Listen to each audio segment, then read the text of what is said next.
Mr. James Tucker.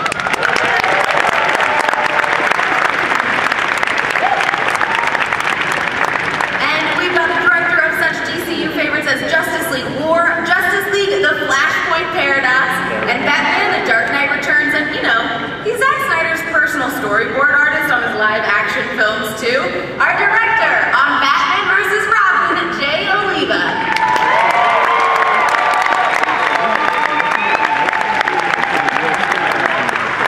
You don't have to say too much about this next panelist, but he's the only panelist with an Eisner Award on his mantle. Screenwriter, J.M. DeMatteis.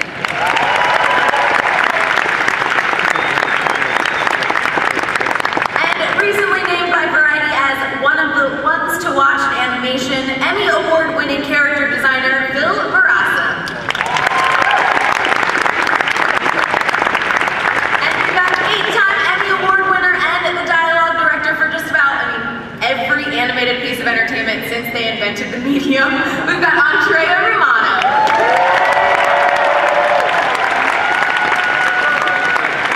Are there any Firefly Serenity fans? Alright, well, give a lead-nest welcome to our voice of Nightwing, Sean Marr. Yeah! You guys will recognize this next young man from TV's Bad Teacher and his voice from Transformers, Robots in Disguise, and Rise of the Guardians. It's our very own Damian Robin.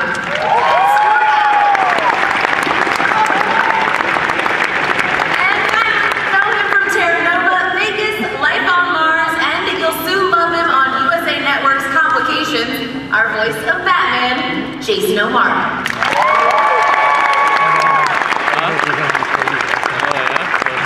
I'm so excited to have all of you guys here and to get right into talking about this film. We mentioned at the beginning that there was a lot of stuff pulled from Court of Owls, Scott Snyder's storyline, which I'm sure a lot of you guys read out there. Yeah? So I'm going to direct this one to James, Jay, and JM. When you guys were working on the story, what did you kind of pull out of that? What were some of the things where you're like, this will work perfectly?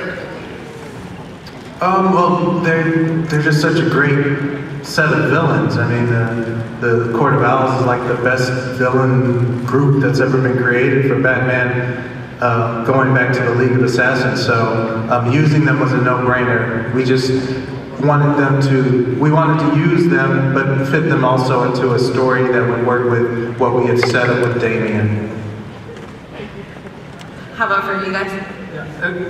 The fun was that we had this wonderful Court of Owls mythology to play with, but we weren't doing a straight adaptation. So we could pick and choose, and there's a wonderful scene there, there's a wonderful character there, a wonderful element, and use that as the foundation and yet build a whole new story on top of that. And the story, as you see, is primarily really a deeply emotional story about one man who is totally ill-equipped to be a father, and this kid who in his own way is totally ill-equipped to be a son, and how they try so desperately to find each other. So it's really, to me, the Court of Owls is kind of the playground that they play in, but it's really that Batman Damian story that puts it all together. Yeah, it was mostly JM and James who came up with the initial idea. I don't know what. Well, and Alan Burnett. Yeah, and Alan. Sorry. And Mike Carlin. Yeah, and everybody else has to see. They don't include me in it, but they just say this is your next movie, and I'm like, cool. I had actually read The Court of Owls during while I was doing The Dark Knight Returns 1 and 2, and that was when I was like, we have to do this. And so, a couple years later, James is like, guess what we're doing? And I'm like, what is it? Kingdom Come? He's like, no, but we're doing Court of Owls. So I was like, cool.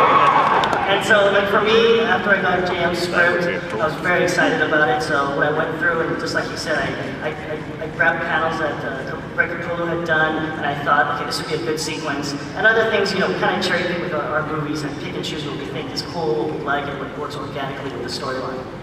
What is it actually like in the room where you guys are tossing out ideas? Is there one person who tosses out ideas? I feel like it's probably you, Jay, from what you just said, where you're like, let's do this, and they're like, no, we're gonna stick with what we were talking about. Yeah, that happens. That's how it goes. I mean, Jay's a great director because he delivers. I mean, he gives you all those action shots, he gives you the heart, and the thing is, you know, if we did every movie the way Jay would board it, A, we wouldn't have enough money because the budgets would be like more than Zack Snyder's movies. So, I have to be the bad cop and always say, no, Jay, we can't do that this time, but... Don't forget, it'd be rated R too. Right. And then this next question is for Phil. You really already set the groundwork for Batman and Damian films with The Son of Batman. Y'all saw that movie, right? Yeah. You had a lot of new toys in this movie, but what were some of the ones that you really enjoyed getting your hands on? I guess Talon was really fun to design because he's like a fan favorite. This is the first time he's been adapted for animation. So that's always fun to kind of get to a character first. A lot of times I'm designing or reimagining characters that have like a really long, history, like sometimes with DC characters even 70 years old, So it was fun to get to a relatively new character and get to adapt that for the screen for the first time. Also just the Court of Owls, they're so creepy and cool looking, and we had to come up with a very simple way of executing their look and coming up with the design for the mask. So we did a lot with shadows, and that's how we described the forms on that. But yeah, it's really fun when you get to dig into sort of characters that haven't been, sort of seen before. Another aspect that I really loved was that opening bit with Dollmaker and those creepy doll kids. Scary. Yeah, they were really fun. I mean, one of them had like a blowtorch arm, and one of them had buzzsaw hands. That's like stuff I drew in like 4th grade. You know what I mean? It's fun. I don't know if I would want to meet you in 4th grade. Right. Well, that's a very one of them's got a buzzsaw hand. I mean, you would just throw everything in the kitchen sink at a character, when you're a kid. So it was kind of fun to go there with those characters. And then for the 4 of you guys, as you're developing stuff and creating new characters for the screen, are there any Easter eggs or things that you guys throw in that you want to give away to the audience in here tonight? Well, everyone should pay attention to Nightwing's phone. That's all I gotta say. I don't know if any of you caught it, but...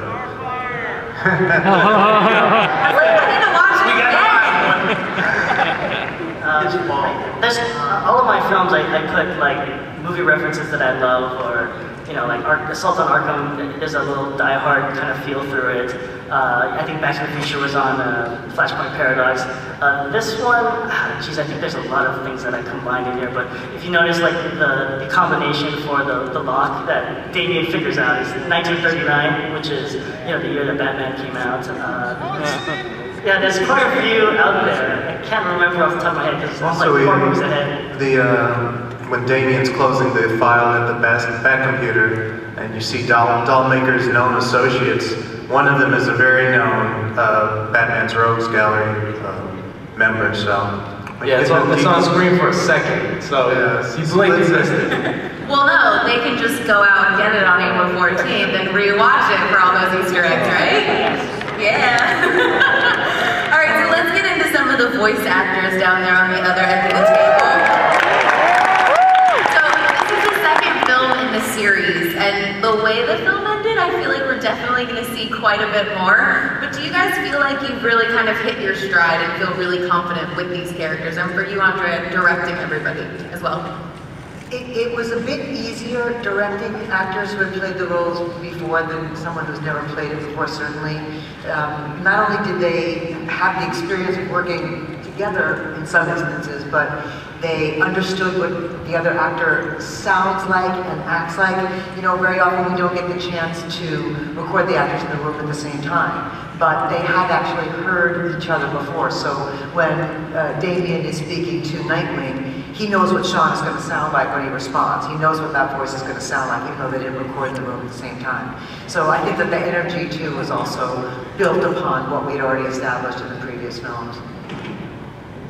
And how about for you guys? Do you feel like you've really established yourself as these characters now?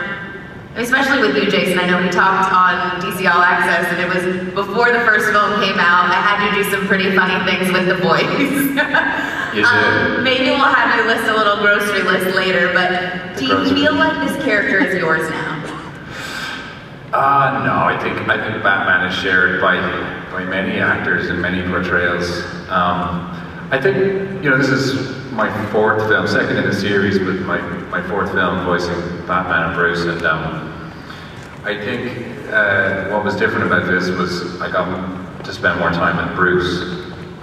So I felt slightly more confident voicing Batman, but I was definitely exploring sort of new frontiers, if you like, with Bruce Wayne. There was definitely stuff I hadn't done before, and I think this is, for me anyway, this was the most time I'd spent voicing Bruce. One of my favorite scenes is the fight sequence between you and Robin, and just, Andrea, when we talked earlier too, you kind of did the little punches, how you take a punch, how you give a punch, the sounds for that. And it was so interesting that you could give so much. For Jason, kind of the exhale and things were so much more drawn back, because I feel like you were holding back. How did that coaching session go along? And then for you as well, Stuart. How did the recording session go? Yeah. Those kind of fight scenes? Yeah. Long and exhausting. The trick is because there's so many punches thrown and so many impacts taken, trying to find variety so that it doesn't sound like a, and I mean nothing negative, but it doesn't sound like a video game where every punch is every impact is You want to get as much variety as you can, and it does get to a point where there's only so many sounds you can make and only so much of a demand of an actor's voice, because it's a little bit trying. I think you guys would agree that, I mean, there were some sessions, I don't remember if you each remember, but I'm sure we did at least 2.5 hours with you, Jason. Probably equally as much with you, Stuart. What do you think? Yeah. I don't think you had as much, Sean, because there's that first scene that's so intense where you have so much fight. Well, you get all those things shoved through your body, those things But that's why she's so good. I mean, you just did a few grunts here, but we were talking about grunting before, and how it's the first time I've ever welcomed a line reading by anybody, you know, just say, you know, give me a grunt reading, like tell me exactly what it sounds like, because you're right, it is like, it's not just, ooh, like, and she's sort of a genius at it, so I was like, just show me how to do it, and I'll just mimic you, so it's kind of like, ooh, you know. Just do it like this. Yeah. What about for you, Stuart? Me? Yeah. Okay, yeah. How do you grunt? Should I just call you Robin instead? Yeah, definitely. Andrea was an excellent help with the different fight scenes. Helped me get the variety going, and yeah, just making sure that the fight scenes are kept interesting and always keep the audience's attention. And they were definitely a lot of fun to do, although very tiring. And there's definitely a couple of voices in here that you guys probably recognize from other DC properties.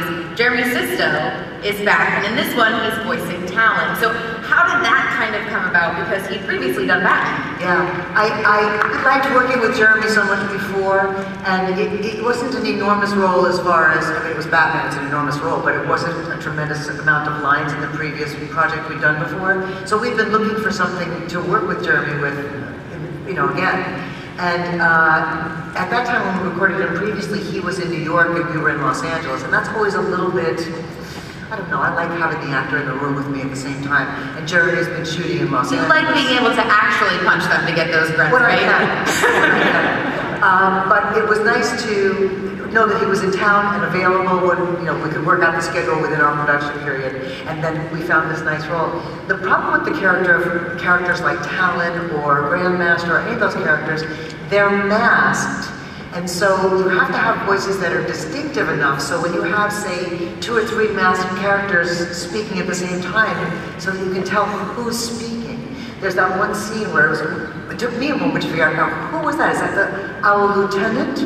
Or is that the Grandmaster speaking? So we tried to find voices with some distinctive tones, so that they could, when they were masked, we could tell who they were. And then there was that tricky thing of the Grandmaster actually being Samantha, and making sure that the actor who voiced that was Robin Acton Downs, who's so very talented. He had to sort of explore his more feminine side, so that when we realized that that was actually a woman speaking through that mask and through that character, that it actually made sense. But there are some other Easter eggs, if you will. There's, of course, you heard Captain Conroy in there, yes? Recognizable voices. And you know, Kevin, of course, has played Thomas Wayne before. And there was a really interesting thing that happened in this too. You know, we do this, I don't know, what do you guys think? It was over what? 2-month period, the directing initially, the initial recording, maybe 2 months it took us. And so, you know, we already had Stuart, we recorded him before on the previous one, we recorded him. I had to cast the voice of young Bruce Wayne. And I auditioned a bunch of kids, and I heard this terrific actor named Griffin Gluck. And he was just wonderful. We all loved him when we booked him. We recorded him, by the time we recorded him, he was in Texas or something, so we recorded him ISDN. And then we realized, you know what, he sounds a little bit like Stuart. And I wonder if that's going to be a problem. And then I thought, now wait a minute, we've got Bruce Wayne's son, Stuart, and we've got young Bruce Wayne, Griffin, and they sound alike. That actually makes sense. Because you know how family voices sound the same? So he answered the phone and said, oh, he sounded just like your mother. Oh, he sounded just like your father. So it actually kind of ultimately worked, and I was really glad to see that when I finally screened it all together, because we were concerned about that. And I know that sometimes you don't all get to be in the voice booths together, but I think that there was some Batmans crossing over at some point. Were you ever there when Kevin was there, Jason? I wasn't there on that particular occasion. I had met Kevin a couple of years before when I first started work on Justice League War, and I think he had just got wind that I was going to be voicing Batman. And I said, I'm Jason, very pleased to meet you, and he choked me. I was like, did you feel like you had to drop your voice and do Batman when you said hello to him? My God, no, I wouldn't dare do Batman in his presence. He literally just put his hands around my throat and choked me. It was like a scene from the movie we just watched. I mean, I think he was joking. I'm not sure. So he just choked you and walked. He was like, peace out, bro. That's all I gotta do. Yeah, but I sort of feel like, well, at least I hope that, because I didn't meet him this time around, but that he did Thomas Wayne in this is sort of a little nod that he's acknowledged that there can be other voices, and you know, we're all part of the same family. As he runs on stage and chokes you again. Yeah, he's got strong hands. You know, famous for his voice, but his hands are big. And we haven't talked that much or gotten too much into Nightwing yet, but let's talk about that. I feel like in this film, you're kind of the middleman between these two and sounding board, and they're kind of telling you where each of them are at. And I'm just gonna put it out there that, like, I feel like maybe there could be a Nightwing standalone coming, because you were incredible. Yeah! Yes, yes, yes, yes, yes. The goal was to make one person blush, and I think I did it. Yeah, I have no idea. What was it like, though, doing some of that stuff? Because, as you said, I don't know if you guys were in the voice booth together, but there was so much where you really had to play off of the emotions coming from both of them. Yeah, no, I was completely alone. I was completely alone on both movies, but I think, as Andre was saying before, coming back to it the second time, because I knew these guys and I knew their work and I heard their voices, so this time it was a little easier. And I think we, you know, in Son of Batman, I think a lot of the seeds were planted, this sort of dysfunctional dynamic between Nightwing and Robin, and, you know, this camaraderie between Nightwing and Batman. So I loved sort of the trio, and that was a lot easier to come to, and sort of was easier for me to kind of express, you know, the second time around. Well, another favorite moment of mine is when you get knocked down and fall into the chair, and you're just kind of sitting there looking up at me. Yeah. It was so much fun. Yeah, fun for you. I mean, you didn't actually get punched by him, so... No, I didn't. Didn't I look great, though? You looked incredible, as you should. So Stuart, for you playing this role, I mean, just getting to be in this venue and have everybody here watch the film, you're 16, right? Yes, yes. Okay, so you go to school and you're like, yeah, what's up guys, I'm Robin. How does that feel? How does that go over? It is definitely an awesome feeling getting to go around and kind of know the feeling, because, you know, my teachers and actually all my friends have wanted signed CDs from the movies ever since they heard about it. So that's kind of cool, getting to go around and have a little reputation of myself, having a Son of Batman. Hey, Son of Batman, how you doing? You feel just a little bit more badass in real life? I guess, being Damien has made me feel a little bit more of a cool guy. Yeah, I'm somewhat more of a lover than I am a fighter, but let's do it. It's cool getting to be on the other side. That was your pitch for prom date this year, right? It'll happen. I don't think you have anything to worry about.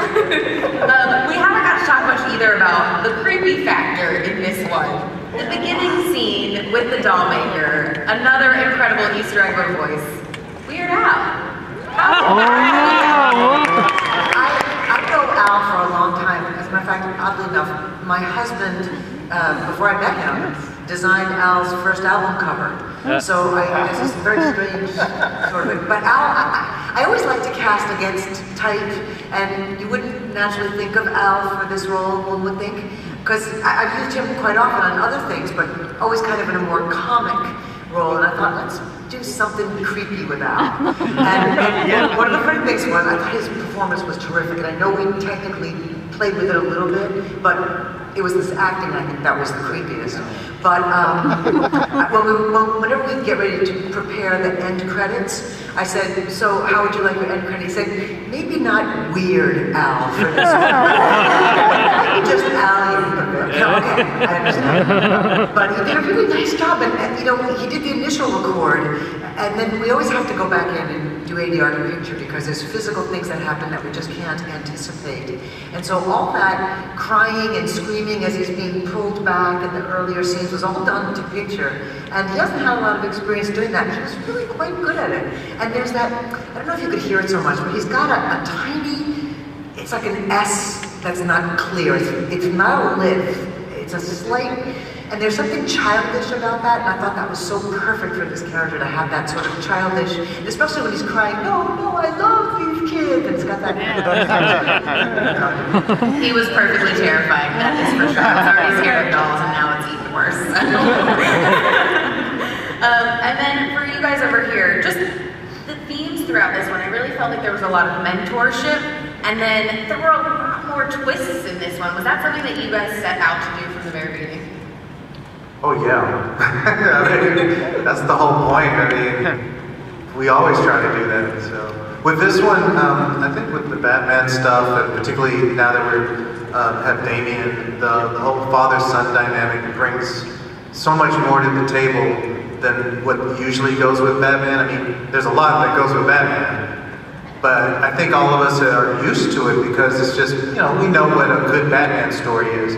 But never has he had to deal with an actual biological son who's as messed up as Damien, you know? I mean, it's one thing to mentor Robin or Dick Grayson, but Damien is his blood son, and that brings a whole set of other issues to Batman that he's never dealt with. So that kind of thing really gives us more fuel for these stories.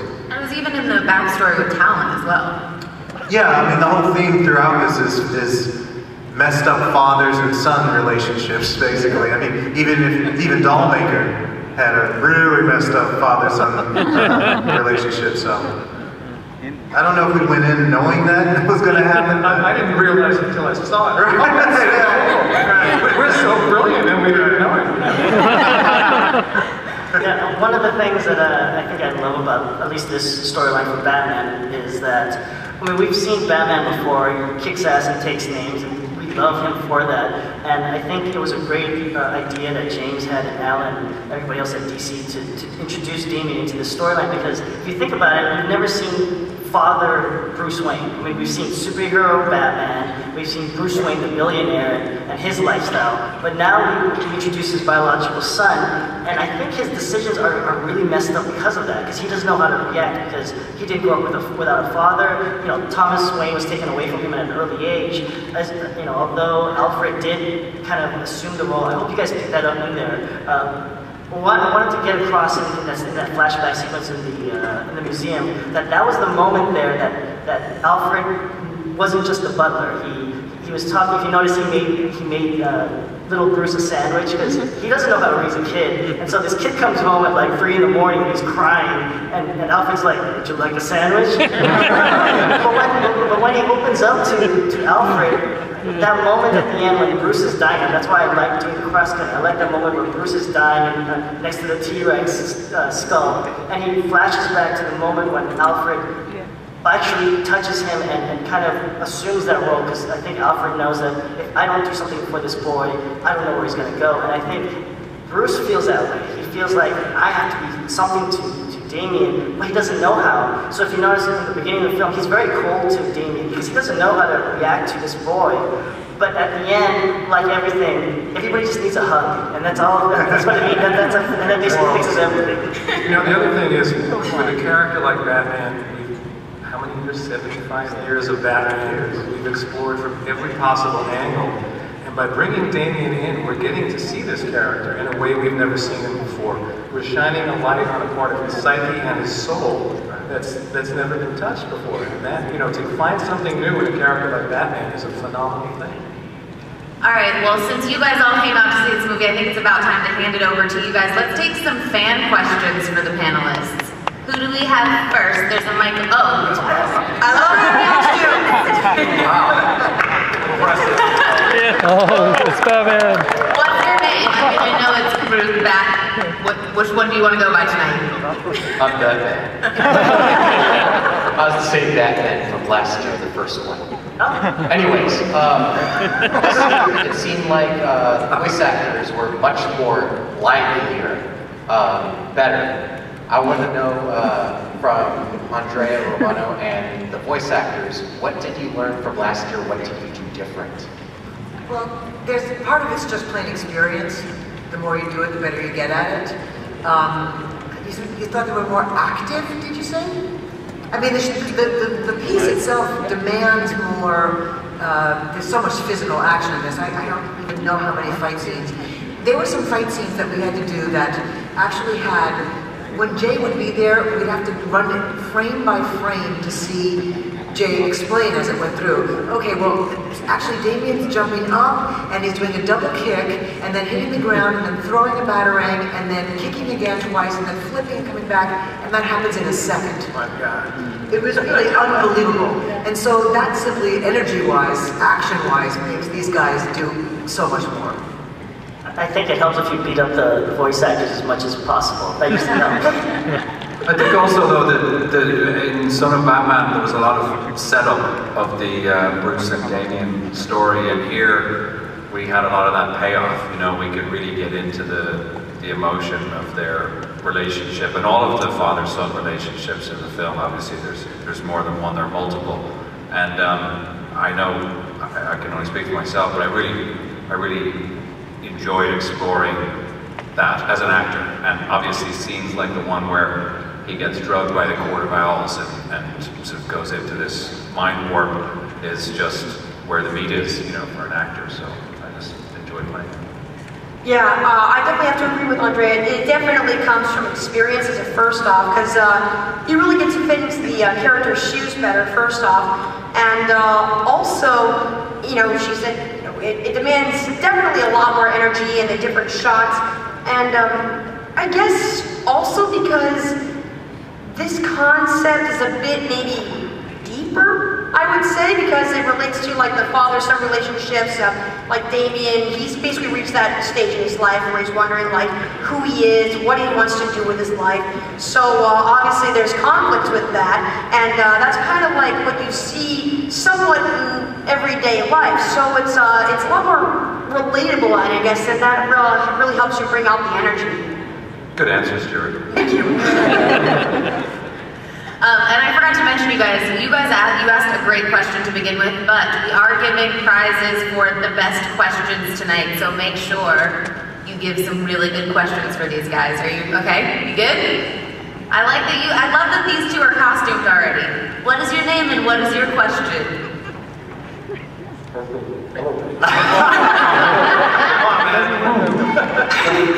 This question, all the What's your name? Dick Grayson. I'm just kidding. This question goes up to the wonderful people up in the panel, especially towards Jason, Stewart, and Sean. From which characters between Batman, Robin, and Nightwing would have been an exceptional member to the Court of Owls? Period. Dun, dun, dun. I'm going mascot. Please don't put the mask on. I thought I saw Comfortable with that mask. I thought I saw you out there, and I thought, am I tripping right now, or is this the Court of Owls, like right now? Are we on trial? Everyone in the audience puts a mask on at the same time. Oh my god. I don't know what's bigger, the dolls or the Court of Owls masks. It's a Italian thing. You want to answer that, Sean? I mean, I don't know. All three of us. I think Nightwing would make a better, because he's got that kind of rogue renegade kind of a thing. I don't think Batman would get caught up in any kind of society, but I don't know, maybe Nightwing. Maybe Damien of the future, the dark Damien that could be. The Damien of Christmas future. As he slowly removes the ripped up mask. Oh, there's that mask. Oh, they're just passing it on now. What's your name? What's your question? I got cookies for you. No, I'm kidding. What? No, you're always searching for cookies. Never mind. Mr. Tucker. Oh, yes. The changes are going on in the New 52. I don't think they're giving out any. Yeah. Does this affect the animation process? And is there a Superman animated coming your way? Trunks or no trunks? That's a lot of questions. Well, definitely trunks. Let's see, first one first. New 52 comic book stuff doesn't affect us. We haven't really been doing strict adaptations anyway, except for War and Atlantis, and those weren't that strict, so no, we're going to go on our own path. We'll still keep our design sensibility with Phil, of course, but we were already veering into our own continuity away from that anyway, so that's not going to affect us. And if whatever the new thing is they're doing, we may, you know, we take inspiration from everything. So, and what was your other thing? Oh, I'm sure there will be a Superman down the line. Still wants to know about the trunks. I'll say both. How's that? How you doing? What's your name? What's your question? Hi, my name's Adon. My question is to the entire panel. Out of all the characters that have held the mantle of Robin, which Robin is your favorite and why? No comment. Good question. Bird Ward.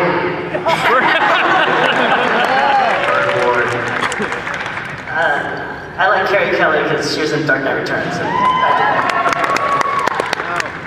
I'll go with the Bird Ward just because that was the Robin of my childhood. Yeah. I guess not Say necessarily. Young Justice Robin. Young Justice Robin. Well, my favorite Robin was always Dick Grayson because he's the first, and he's, Damien is awesome. Sexiest. And I think that he's a legitimate heir to the Robin sort of title. But with Dick, you have a guy who brings a little bit of color and levity to the bleak and grim world of Batman. So I've always just liked him the best. Plus, he grows up to become Nightwing. So it's just one of the raddest characters in DC, period. What he said. Exactly. Dick Grayson because it becomes Nightwing. My favorite.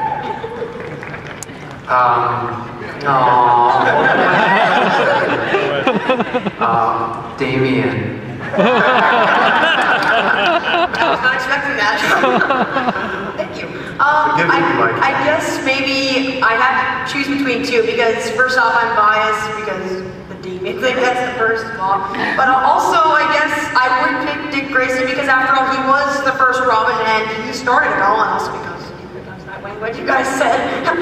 Oh, thank you. So welcome. Blood is thicker than water, and I'm sitting next to him, so. Good answer. All right, our next question. I saw you bobbing over there. You're super excited, so I hope you have a really good question. Okay, I'm Maya, and I'm really excited because I was here last year, and the DVD release comes out on my birthday. Oh, happy early birthday! Which is April 14th. That's when the DVD comes out, guys. Nice. I'm going to say, last year I really liked the movie, and this year it was even better, and there were a lot of really, really good moments. What's your favorite out of all? Yeah, when Damien hugs Batman, that's like my favorite. I forgot about it until today, and I was like, oh wow, that's really nice.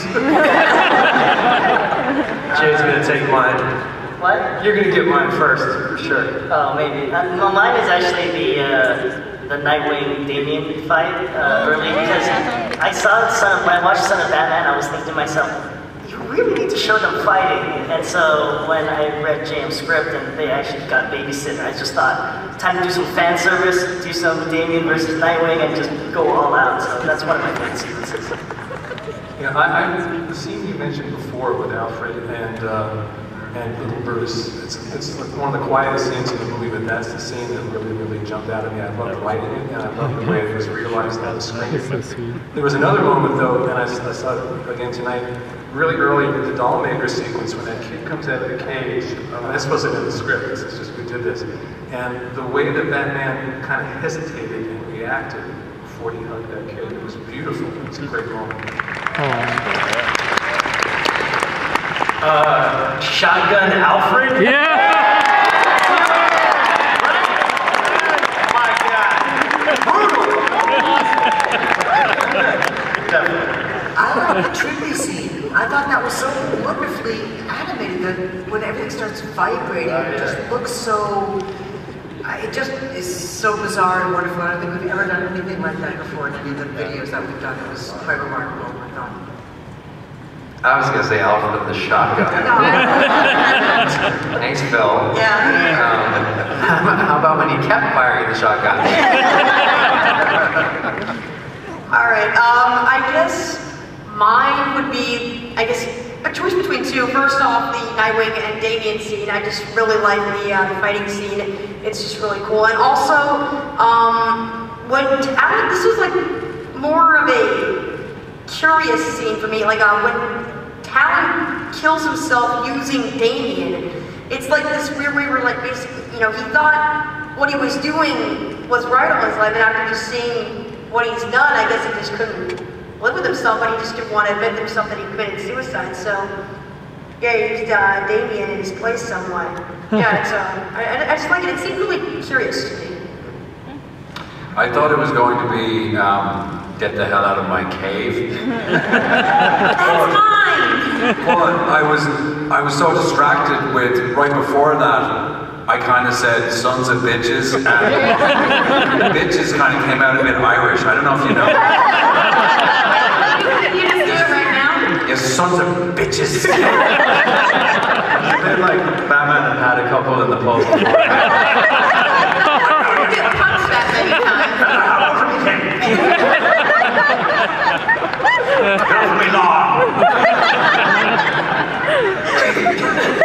Alright, and we'll take one last question. Sorry, guys. Set. Make it good. Better be good. First off, Sean Mayer, my new favorite voice actor. That's Nightwing. I mean, come on. Oh wow, thank you. And I'm really Nightwing fan, so ask a question regarding to that. Really. So, thanks for the director for the question forward to Jacob Linden. It's more regarding when you guys are choosing your villains for the movie, for Court of the Owls. I was wondering, do you guys ever go in depth or like in detail about the origin of Court of the Owls and their new 52 Nightwing? It goes into more detail and seems to be revolving more around Richard Grayson, the origin of the Court of Owls and how it came to be. So I was wondering, how you kind of didn't much include it in the movie, like, because I noticed maybe someone yesterday when it mentioned how Richard Grayson would have been a good talent. I noticed that it seemed a little bit extra details maybe from the book, and I don't know if you read through it, but it really seemed to revolve more around there. And really caught what you mentioned about the Court of the Owls. That's why I know it's revolved the comic book where it's based in, and the origin and all the really complex things wrong with the grandfather, and how he was the one who kind of cheated it on. So, What was the question? You seem to know a lot. Yeah. Well, I mean, you have to remember. Where do you want to go with that, Jim? That was like 2 movies right there.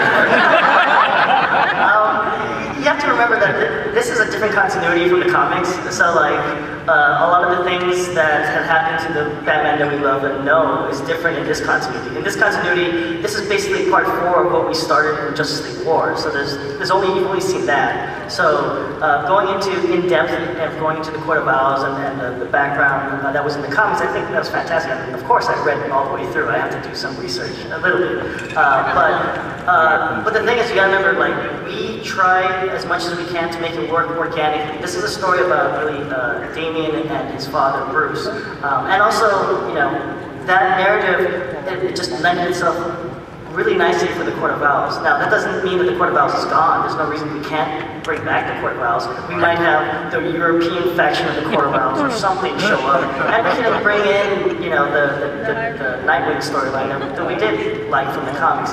The nice thing about the way that we rebooted kind of the DC universe is that, you know, sky's the limit. We can do anything we want, and it's kind of fun. And not adhering to a straight adaptation kind of lets you, the audience, not know where we're going, and hopefully have some surprises and as well as some nostalgia for things that we do draw upon, things that you love.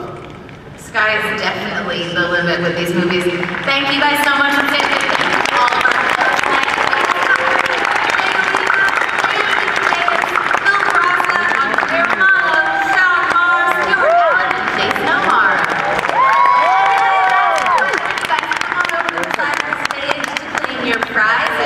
Like it, we start working on the prototype after you sent the destroyer. Even I don't know what it does. Want to find out? Don't worry, son of coal. You're not gonna die. I'm not? No, but I'm sending you to a place